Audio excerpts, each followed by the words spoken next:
Welcome to this episode of Abide in Me, How Jesus Models Secure Attachment with God. This series is a survey of the Gospel of Mark, looking for how Jesus models what is now called secure attachment, which is the physiological, emotional, cognitive, and spiritual experience of what is often called salvation or regeneration or being conjoined with God or enlightenment, individuation, even becoming spiritual. Through the series, we will discover the benefits of becoming securely attached with God, which is the transformation of one's life into one of joy and satisfaction. And so we come to the last chapter of the Gospel of Mark. It is the story of Easter, discovering the empty tomb, and then Jesus appearing to them at some time, his admonishing them as to what to do to preach the good news, and then his ascension into heaven.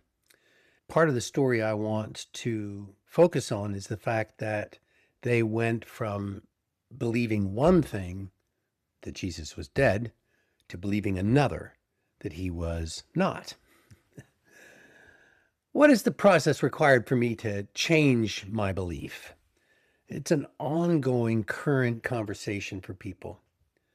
According to this text, it took a number of reports and personal experience before even his most intimate followers would accept that he was alive. I can only imagine the trauma his closest followers experienced at his death, right, that would have settled them in a certain belief. I do know that their physiology would react with foggy thinking and fear-based actions, paralyzing sadness, and a generally negative outlook on life. However, we know how the story ends. Their beliefs changed radically in just a few days, such that they became so thoroughly convinced, according to the story, that they all eventually gave their lives to the cause and the advance of this new way. I find this amazing and affirming of the process of change of belief that I now experience 2,000 years later.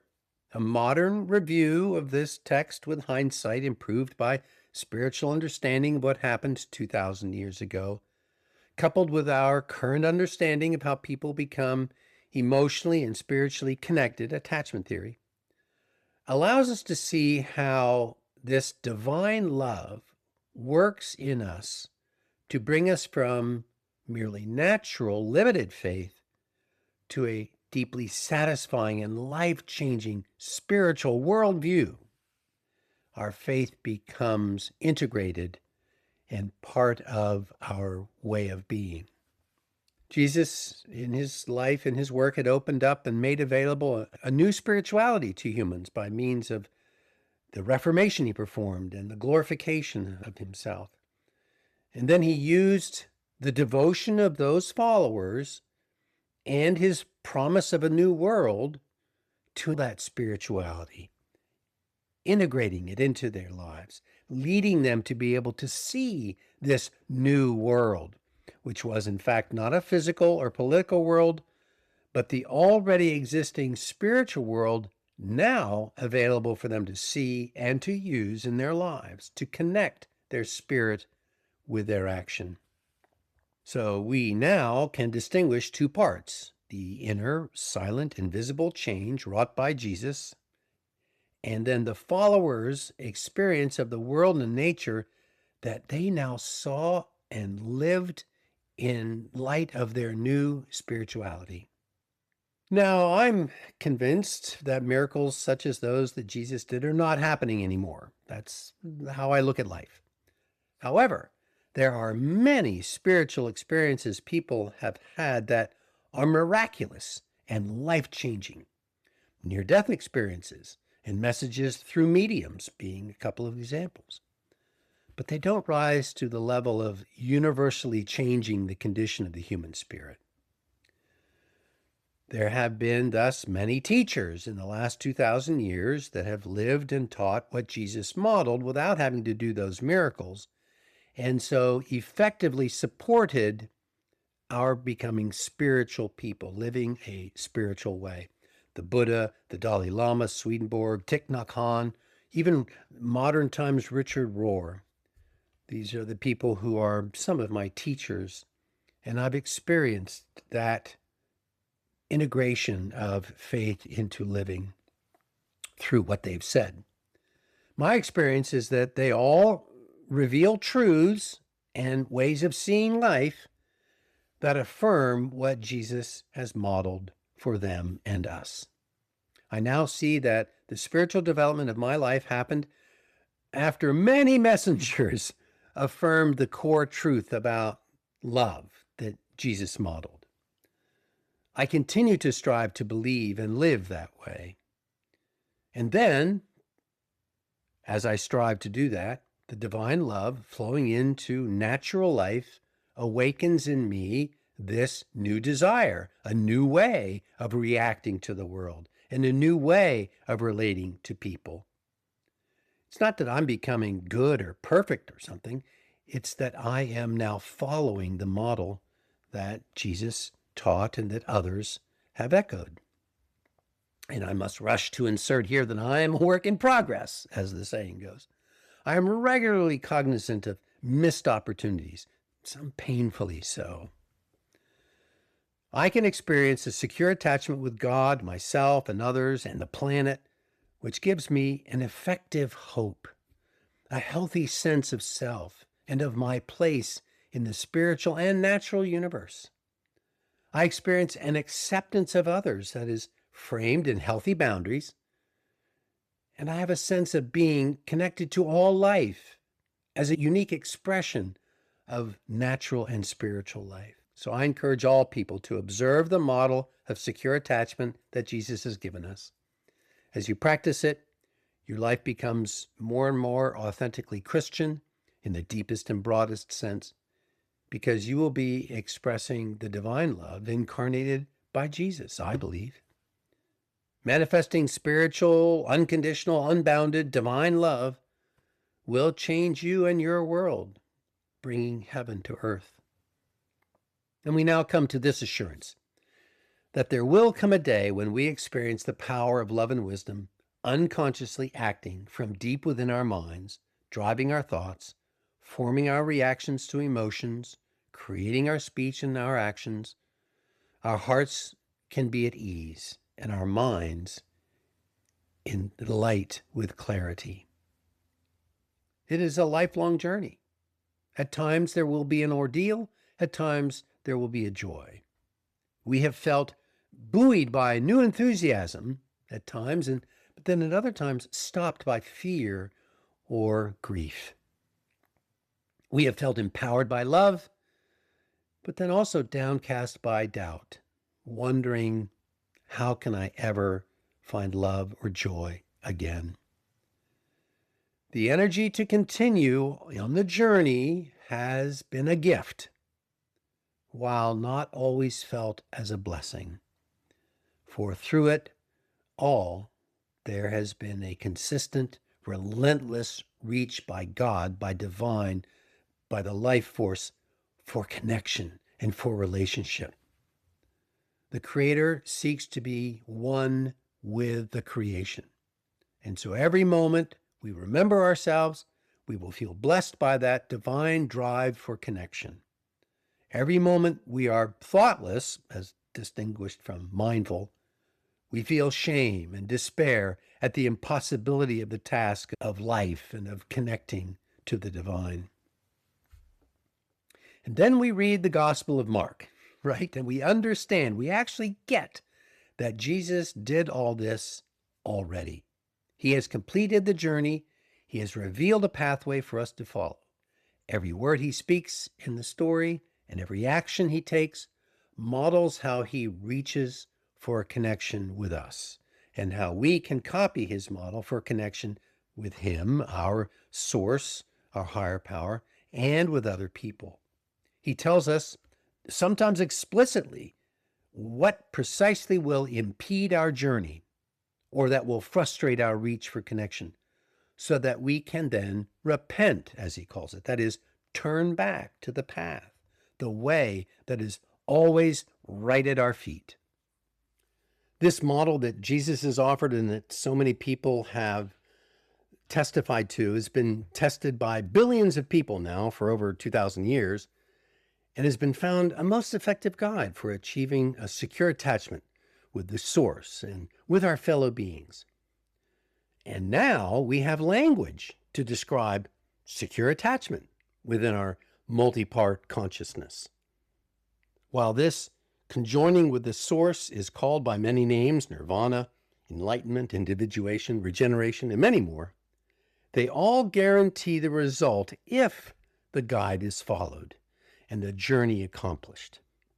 The Gospel of Mark, similarly to other scriptures, is a divinely ordained guide that faultlessly leads us to what Jesus calls the kingdom of heaven, here in the world and now in our lives.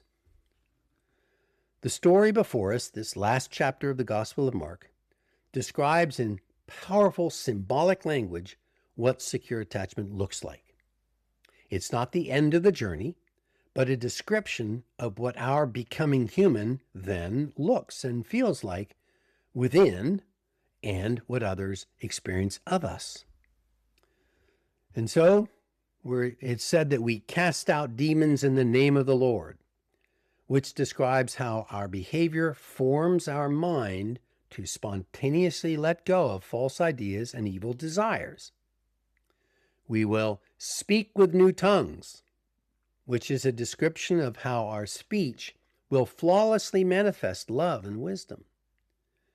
We will safely take up serpents, describing our experience of complete safety from what is poisonous to our spirituality. In fact, we will not be hurt by drinking a deadly thing.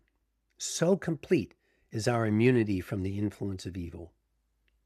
The ease of heart and mind, thus acquired because of our connection to life, will restore our spiritual health, a seemingly miraculous healing of our spirit, just as the sick should be restored by the laying on of hands, which brings us into communication and connection with the divine in such a way that we can bring peace to those around us as if we were laying on hands.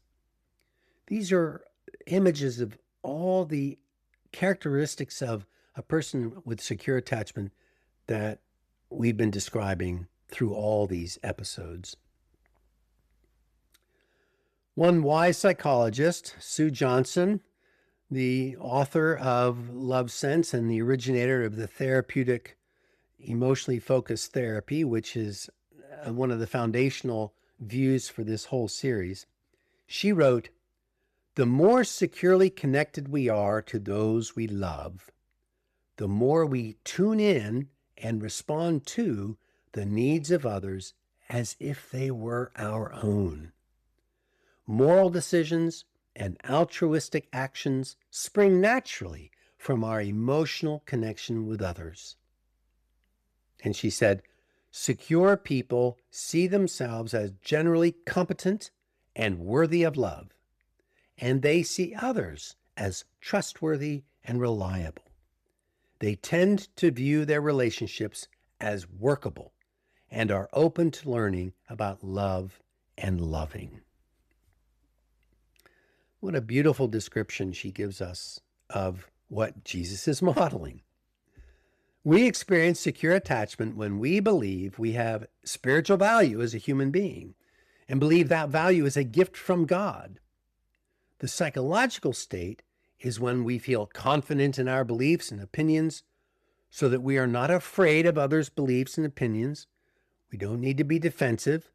We are able to rise above any hurts or insults and react without defensiveness or argument or anger. When I am securely attached to another person, I can be vulnerable with them and authentic because I know I am loved. I am not dependent on that other's opinions and judgments of me, and I want to show them who and what I am. I don't become defensive when they express their hurts or needs, even if coming from their hurts and needs, they attack me. Instead, I tune into the other's emotions, and I want to be supportive. I feel connected to the world and to others and to God and the planet, living in the current of divine providence that I know is carrying me along to happiness. I'm convinced that the feelings that I occasionally have are signals from my spirit and my body that I am at that moment in a state of conscious, secure attachment, as I am able to fully embrace the holiness and magnitude of what I am experiencing. There's no cynicism, no critique, no doubt. The secure person's ego does not interfere with any need of affirmation of its place and power. The secure person is enjoying the present moment. And because the present moment is the only condition in which joy and satisfaction can exist, the person is transformed by that experience. And this unconscious spiritual experience is brought to the person's awareness through the electrical and chemical stimulation of the brain, as the brain stem feels safe and open to experience, and the cognitive functions welcome the present thoughts and emotions with acceptance and joy. An example for me was many years ago watching a sunset from the western slope of the mountains above the Colorado town of Telluride. All the external conditions were amenable to this spiritual experience: the gentle, cooling air, the scent of the pine trees, the sound of the wind in those trees, the big sky vista, the distant mountains that framed the setting sun, all conspired to open my heart and stop my thought. And the inner spiritual state entered and filled me with all the information held in my cerebrum faded into insignificance, while my cerebellum, that ancient, more reptilian part of my brain closest to the brainstem, opened fully to the love that automatically flows in whenever the circumstances are right. Surely you have had moments of this spiritual experience. Perhaps it felt like an altered state of consciousness. In fact, I believe you were remembering your authentic self. Perhaps it's difficult to believe, or even be frightening, to contemplate this strange new inner world. It's an alternate view. It upsets our current way of being. We rightly fear that the world will not be right anymore, that we can fear that those around us will doubt the reality of our peace, our ease, our joy. Those first days for the followers of Jesus after they saw him die and then rise up into heaven, they must have been very frightening and confusing. Indeed, as that example, that story, how this occurs for us is miraculous. For instance, you see someone who has hurt you in the past. You meet up with them. And of course, a negative thought comes to your mind. You pick that thought up, you see the poison in it, and you dismiss that thought. It is not going to bite you. In fact, if you pay attention, you'll experience a universal, unconditional love casting that thought out of your mind. And it is quickly followed by a healing thought of the goodness that you see in the person when you look beyond whatever produces hurt. You feel empowered to choose to, say, walk away and not engage. The poison can no longer get to you. Or you may have a negative thought about yourself. Perhaps you have thought that you are no good or you are a failure. The moment you pay attention to the hurtfulness of that thought and you observe it non-judgmentally, a small voice begins to speak in your heart, a new tongue, as it were. The source, love itself, the divine, speaks the affirmation that you are a child of God, that you have divine life flowing through you out into the world, successfully making the world a better place for everyone. These are miracles. This is the promise that is given to us all. as we actually experience the journey, the ordeal, and a new life. The gospel has been completely on point and accurate up to this point in describing our experience of the journey. I have confidence that what it says is helpful and accurate on a spiritual level. We can relate to the model that Jesus is providing. It makes sense to us, and it has worked. So, it makes sense to me that we can be inclined to believe this outcome, that this is what is going to happen, this new life after the death of our ego, even though it is as yet unreal to us and at times scary. We have knowledge of the goal. We trust the process. We've seen it work in the past. And we have a view of the continuing resolution of whatever's going on. We've been told again and again so that our transformation, when it comes, will be encouraging and empowering, hopeful and satisfying and joyful. So many worries and considerations we have now will be let go as this novel way of being becomes ordinary. God invites you on this journey with him. He's there whenever you look for him.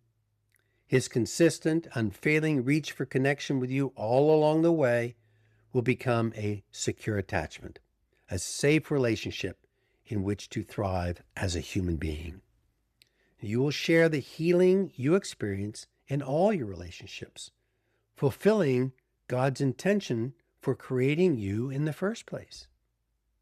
And you will fulfill the promise Jesus made with the very first words he spoke in the Gospel of Mark.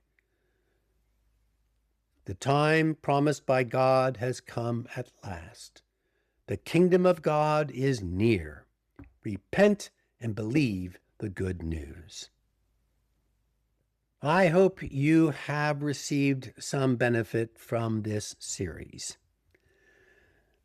If you would like to support its continuing presence on the internet, you can certainly support it with a donation through the PayPal link. And if you would like to be kept apprised of any further work or community building that may arise from this effort, feel free to use one of the contact on any platform you're on and let me know that you are interested in continuing. I pray this has supported your transformative life, whatever practice you have in your life. I want to thank Solomon Keal for his music, and I want to invite you to make a contribution to this work if you wish and are able through the PayPal link. And I invite you to continue to listen to the next episode. You be well.